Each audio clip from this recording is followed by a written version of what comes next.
तो hello guys, मेरा नाम है प्रिंस और आप देख रहे हैं एनिमे समीक्षा। चलिए वीडियो को शुरू करते हैं। तो एपिसोड की स्टार्ट में हम देखते हैं कि वो एल्बा हेरोन एलन पर अटैक कर रहा होता है। तो एलन अपनी स्वॉर्ड की मदद से उसे रोक लेता है और फिर हम देखते हैं कि वो एक इंसेक्ट सकर को समन करता है और फिर हम देखते हैं कि वो इंसेक्ट सकर जाकर उस एल्बा हेरोन की एनर्जी को ड्रेन करने लगता है क्योंकि उसके पास एनर्जी ड्रेन अटैक होता है। फिर वो एल्बा हेरोन उन सकर्स को खत्म कर देता है। तो फिर एलन काफी सारे फीडो और सकर को समन करता है और फिर वो सभी और एलन उस एल्बा हेरोन पर अटैक करते हैं और फिर एलन अपने एक अटैक से उसको मार देता है। फिर हम देखते हैं कि उसको हराने से एलन को 100 एक्सपी मिल जाती है और वो काफी ज्यादा खुश हो जाता है। फिर हम देखते हैं कि एलन उस एल्बा हेरोन को अपने घर ले आता है और सभी को बताता है कि ये पास में ही लैंड हो गया था, तो मैंने पीछे से इस पर अटैक कर दिया। और फिर हम देखते हैं कि उससे फाइट करने से एलन के चेहरे पर चोट भी लग गई होती है। फिर गैर्डा रोडिन से कहता है कि तुम्हारे लिए इसका ब्लड मैं निकाल देता हूँ। और फिर अगले सीन में हम देखते हैं कि गैर्डा ने उस एल्बा हेरोन को उल्टा लटका दिया होता है जिससे उसका सारा खून निकल रहा होता है। फिर वो एलन को बताता है कि नॉर्मली एल्बा हेरोन 60 किलो के होते हैं,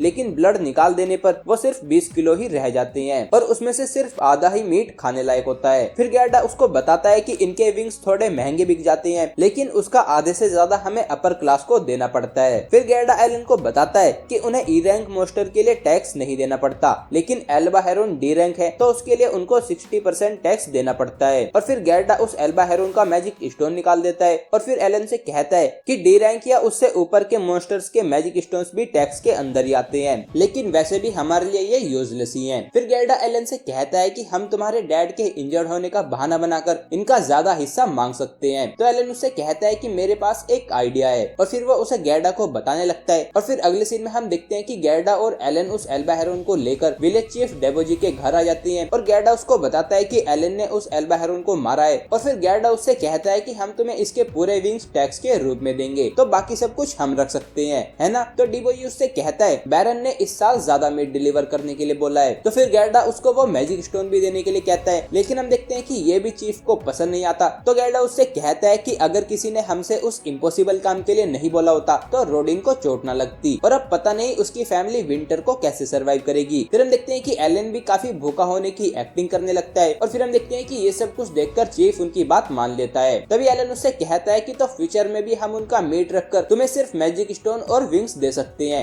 है ना। तभी गैर्डा एलन से कहता है कि उनको पकड़ना काफी टफ होता है और फिर वो डेबोजी से पूछता है ना। तो हम देखते हैं कि डेबोजी उनकी चाल में फंस जाता है और वह उनकी इस बात को भी मान लेता है। फिर अगले सीन में हम देखते हैं कि एलन ने होपर्स को समन कर रखा होता है और वो अपने प्रोवोक स्किल का यूज करते हैं और उसकी वजह से इस बार वहाँ पर 2 एल्बा हेरोन्स आ जाते हैं। फिर एलन काफी सारे सकर्स को समन करता है और वो जाकर उन एल्बा हेरोन्स की एनर्जी को ड्रेन करने लगते हैं और फिर एलन फिडोस को समन करता है और वो भी जाकर उन एल्बा हेरोन्स पर अटैक करने लगते हैं और फिर एलन जाकर उन दोनों पर अपनी स्वॉर्ड से अटैक करके उन दोनों को मार देता है। फिर एलन अपने सभी समन्स को कार्ड बनाकर अपने ग्रिमोर में स्टोर कर लेता है और फिर एलन हमें बताता है कि वो हर तीसरे दिन एल्बा हेरोन्स को हंट करता है और फिर हम देखते हैं कि उसको 200 एक्सपी मिल जाती है और फिर वो लेवल 2 का हो जाता है। फिर वो देखता है कि उसकी एमपी और एक्सपी फुल हो गई होती है, लेकिन उसके स्टैट्स जितने बढ़ने चाहिए थे वो उसके सिर्फ 60% ही बड़े होते हैं, लेकिन फिर भी ये सब कुछ देखकर वो काफी ज्यादा खुश हो जाता है। फिर हम देखते हैं कि एलन उन दोनों एल्बा हेरोन्स को अपने घर ले आता है और इस बार उसने 2 एल्बा हेरोन्स को हंट किया है। ये देखकर रोडिन शॉक हो जाता है। फिर अगले सीन में हम एलन को करीना के साथ खेलते हुए देखते हैं और तभी एलन हमें बताता है कि आज के हंट के साथ ही उसने अपना 10 मॉन्स्टर्स को हंट करने का गोल पूरा कर लिया होता है और अब उनके पास विंटर्स को सर्वाइव करने के लिए इनफ मीट है। फिर एलन सोचता है कि अब मुझे 20 और मॉन्स्टर्स को हंट करके लेवल 3 हिट करना है। तभी हम देखते हैं कि उसका करीना के साथ फाइट में ध्यान नहीं होता, तो करीना पीछे से आकर उसके सिर पर अटैक करके उसको हरा देती है। फिर हम देखते हैं कि करीना वापस चली जाती है और फिर अगले सीन में हम देखते हैं कि अब रात हो चुकी होती है और फिर एलन रोडिन और थेरेसिया को बताता है कि जब मैं 1 साल का था तो मैंने गॉड से एक ओरेकल सुना था, मतलब कि एक भविष्यवाणी सुनी थी। एलन उनसे कहता है कि उन्होंने कहा था कि वो मुझे पावर और विजडम देंगे, जिसका मतलब मैं एवरेज पर्सन से ज्यादा स्मार्ट और ज्यादा स्ट्रॉन्ग होऊंगा, लेकिन फिर उन्होंने कहा था कि मुझे 100 लोगों के बराबर की परेशानी झेलनी पड़ेगी। तो हम देखते हैं कि ये सुनकर वो दोनों शॉक हो जाती हैं और फिर रोडिन उससे कहता है कि तुमने जरूर एक ट्रायल को पार कर लिया होगा और इसीलिए तुम्हारी चोट का निशान अब गायब हो चुका है। फिर थेरेसिया एलन से पूछती है कि लेकिन अप्रेजल सेरेमनी के रिजल्ट का क्या। तो एलन उससे कहता है कि मैंने कुछ महीनों पहले ही एक नया ओरेकल सुना है और फिर एलन उसको बताता है कि उन्होंने कहा कि मेरी रैंक इतनी कम इसलिए थी क्योंकि मेरे ट्रायल्स की प्रोग्रेशन काफी स्लो होती है, मतलब कि उसका लेवल अप काफी स्लो होता है। फिर एलन कहता है कि और मेरे पास टैलेंट ना होने की वजह ये है कि मेरे वाला टैलेंट अभी काफी नया है। फिर रोडिन उससे पूछता है कि तो तुम्हारे पास क्या टैलेंट है। तो एलन उससे कहता है कि उन्होंने मुझे वो नहीं बताया। फिर एलन हमें बताता है कि वो अपने समनर होने के बारे में उनको इसलिए नहीं बता रहा क्योंकि ये जानने पर कि वो क्रीचर्स को समन कर सकता है और कंट्रोल कर सकता है, लोग कुछ गलत समझ सकते हैं। फिर हम देखते हैं कि ये सब कुछ सुनकर थेरेसिया उसको गले लगा लेती है और फिर रोडिन उससे पूछता है कि अब तुम क्या करोगे। तो एलन कहता है कि मैं इन ट्रायल्स को पार करके खुद को वर्दी साबित करूंगा। तो रोडिन उससे कहता है कि अगर तुम्हें कोई परेशानी आई तो हमसे हेल्प मांगने में हेजिटेट मत करना। तो एलन उनको थैंक यू बोलता है। फिर रोडिन उससे पूछता है कि क्या मैं ये बात गैडा को बता सकता हूँ, वो हमेशा करीना के स्वॉर्ड लॉर्ड होने के बारे में बोलता रहता है, तो अब मैं उससे कह सकूंगा कि मेरा बेटा भी काफी ज्यादा अमेजिंग है। फिर अगले सीन में हम देखते हैं कि अब एलन 6 साल का हो चुका होता है और फिर हम देखते हैं कि एलन ने वहाँ पर काफी सारे एल्बा हेरोन्स के मीट को लटकाया होता है और फिर हम देखते हैं कि वो और गैडा थोड़ा मीट लेकर टाउन में आए होते हैं और वो वहाँ पर उनसे ट्रेड करने के लिए आए होते हैं और ये एलन का फर्स्ट टाइम होता है। फिर एलन गैडा से पूछता है कि सर्फ और कॉमनर्स में डिफरेंस क्या है। तो वो कहता है कि पहला तो हमारी सोशल स्टैंडिंग है और दूसरा टैक्स है। उन पर 60% रूल अप्लाई नहीं होता, बल्कि उसके बजाय उनको फैमिली के हर अडल्ट के लिए 3 गोल्ड कॉइन और बच्चे के लिए 1 गोल्ड कॉइन टैक्स के रूप में देना पड़ता है। फिर एलन उससे पूछता है कि क्या सर्फ के लिए कॉमनर बनने का कोई तरीका है। तो गैडा उसको बताता है कि तुम्हें अपनी फैमिली के हर पर्सन के लिए 10 गोल्ड कॉइन्स ट्रिब्यूट के रूप में देने पड़ते हैं और मैंने सुना है कि बैरन लोगों को कॉमनर्स का स्टेटस दे सकते हैं, लेकिन मुझे नहीं पता कि वो सच है या नहीं। फिर हम देखते हैं कि वो एक शॉप में आ जाते हैं और गैडा शॉप के ओनर को बोर मीट के 5 पैकेट देता है और उससे उसको सोल्ट मिल जाता है। फिर एलन उसको एल्बा हेरोन के मीट के 5 पैकेट देता है और उससे उसको भी सोल्ट मिल जाता है। फिर इसी तरह से ट्रेड करके वो कुछ फ्रूट्स और जलाने के लिए लकड़ी ले लेते हैं और फिर एलन हमें बताता है कि मीट के 1 पैकेट के बदले हमें 4 दिनों के लिए जलाने की वुड मिल जाती है। फिर अगले सीन में हम देखते हैं कि आज एलन अकेले ही टाउन में आया होता है और फिर वो एक शॉप में ट्रेड करके सोल्ट ले लेता है और तभी वो शॉप ओनर से पूछता है कि इस सोल्ट को खरीदने के लिए कितने पैसे लगेंगे। तो वो एलन को बताता है कि इसके लिए उसको 5 सिल्वर देने पड़ेंगे। फिर हम एलन को फ्रूट शॉप में देखते हैं और एलन उससे एक फ्रूट के बारे में पूछता है। तो वो ओनर एलन को बताता है कि ये फ्रूट पोपोज है और तुम्हारे मीट के 1 पैकेट के बदले में ये 1 ही आएगा। फिर हम देखते हैं कि एलन वापस जा रहा होता है और वो अपने ग्रिमोर में अपनी सभी ट्रेड्स को नोट कर लेता है और फिर वो हमको बताता है कि वहाँ पर 1 गोल्ड कॉइन 100 सिल्वर के बराबर होता है, 1000 कॉपर कॉइन के बराबर होता है और 10,000 आयरन कॉइन के बराबर होता है। फिर एलन मन में सोचता है कि एक मीट का पैकेट 1 सिल्वर कॉइन में बिकता है तो 50 गोल्ड के लिए उसको 500 एल्बा हेरोन्स को हंट करना होगा, जिसमें कुछ साल लग जाएंगे, लेकिन फिर भी वो उसके लिए ज्यादा बड़ा गोल नहीं है। फिर वो एक शॉप में आ जाता है और शॉप ओनर से पूछता है कि क्या आपके पास कोई ऐसी मेडिसिन है जो एमपी को रिकवर कर सके। तो वो कहता है कि हमारे पास इतना फैंसी कुछ नहीं है। फिर हम देखते हैं कि एलन कुछ हीलिंग हर्ब्स को देखता है और फिर वो उनको अपने ग्रिमोर में ड्रॉ कर लेता है। फिर वो शॉप ओनर से पूछता है कि इन हीलिंग हर्ब्स में से मुलर से फ्लावर कौन सा है। तो वो कहता है कि मेरे पास वो नहीं है और अगर होता भी तो भी मैं उसको सेल नहीं करता और जो मुलर से फ्लावर मैंने पहले बेचा था उसकी वजह से मैं अभी भी काफी फ्रस्ट्रेटेड हूँ। एलन उससे पूछता है कि क्या आप मिस्टर गैडा की बात कर रही हो। तो वो कहता है कि हाँ मैं उसी की बात कर रहा हूँ। वो अचानक से मेरी शॉप में घुस गया था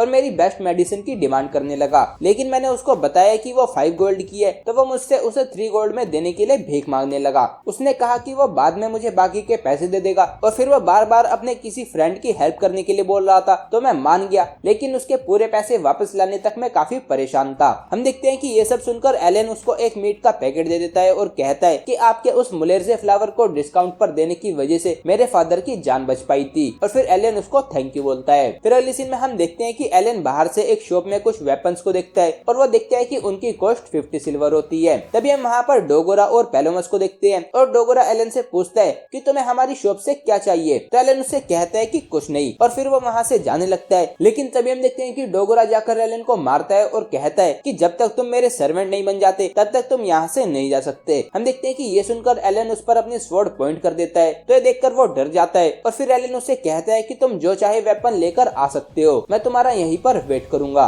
तो हम देखते हैं कि वो वेपन लेने के लिए चले जाता है और फिर वो एक स्टिक लाकर उससे एलन पर अटैक करता है, लेकिन एलन उसको डॉज कर लेता है और फिर एलन उसके सभी अटैक्स को डॉज करता जाता है और फिर एलन जाकर एक अटैक से उसकी स्टिक को दूर गिरा देता है और डोगरा हार जाता है। फिर एलन वहाँ से चला जाता है और फिर अगले सीन में हम देखते हैं कि अब रोडिन ठीक होने लगा है और एलन की एक नई सिस्टर म्यूला पैदा हो चुकी होती है। फिर अगले सीन में हम सभी बच्चों को करीना के घर में देखते हैं जहाँ पर एलन डोगरा को फाइट करना सिखा रहा होता है, पेलोमस अकेले में ही स्वॉर्ड चलाना सीख रहा होता है और करीना माश को फाइट करना सिखा रही होती है और वो एक स्टिक से फाइट कर रहा होता है और उसको देखकर एलन कहता है कि ये काफी अच्छा कर रहा है, शायद इसके पास स्पीयर यूजर का टैलेंट होगा। फिर अगली सीन में हम देखते हैं कि अब रात हो चुकी होती है और रोडिन गैडा के साथ अपने घर वापस आ जाता है और फिर वो थेरेसिया को बताता है कि चीफ ने हमें बुलाया था, हम जो बोर को हंट करके बैरन को देते हैं वो चाहते हैं कि हम उन्हें 10 से 15 कर दे और उसके लिए वो चाहते हैं कि इस साल भी हम कॉमनर्स को हमारे साथ हंट को ज्वाइन करने दे। फिर गैर्डा कहता है कि अगर हमने 15 वोट डिलीवर नहीं किए तो वो कहीं और से सर्फ को यहाँ पर ले आएंगे। ये सुनकर एलन मन में सोचता है कि इसका मतलब ये है कि जो सर्फ हंट नहीं कर सकते उनकी जमीन उनसे छीन जाएगी। फिर गैर्डा कहता है कि उससे भी ज्यादा बुरा ये है कि अगले साल वो चाहेंगे कि हम 20 वोर को हंट करें। थेरेसिया कहती है कि लेकिन इससे तो खतरा बहुत ज्यादा बढ़ जाएगा। तो रोडिन कहता है कि हमारे पास कोई चॉइस नहीं है। फिर एलन उनसे कहता है कि अगर आपने ये बात मान ली तो वो आपसे और ज्यादा एक्सपेक्ट करने लगेंगे। रोडिन एलन से पूछता है कि क्या तुम ये कहना चाहते हो कि हम कॉमनर्स को हंट को ज्वाइन करने दे? तो एलन कहता है कि सही कहा। तो गैर्डा उससे कहता है कि वो यूजलेस है। तो एलन गैर्डा से कहता है कि तो फिर तुम्हें उन्हें यूजफुल बनाना होगा। फिर वो कहता है कि मेरे पास विजडम है जो मुझे लॉर्ड एल्मिया ने दी है, तो आप इसको मुझे हैंडल करने दीजिए। फिर अगले सीन में हम देखते हैं कि एलन, रोडिन, गैर्डा और बाकी सभी सर्फ हंट के लिए रेडी होते हैं और उनके साथ कॉमनर्स भी होते हैं। लेकिन फिर हम देखते हैं कि एपिसोड यहीं पर एंड हो जाता है। तो गाइस ये था episode 4 of the hell mode. अगर आपको वीडियो पसंद आई हो तो वीडियो को लाइक कीजिए, चैनल को सब्सक्राइब कीजिए, प्रेस कीजिए बेल आइकन को। मैं मिलता हूँ आपसे नेक्स्ट वीडियो में। Thank you.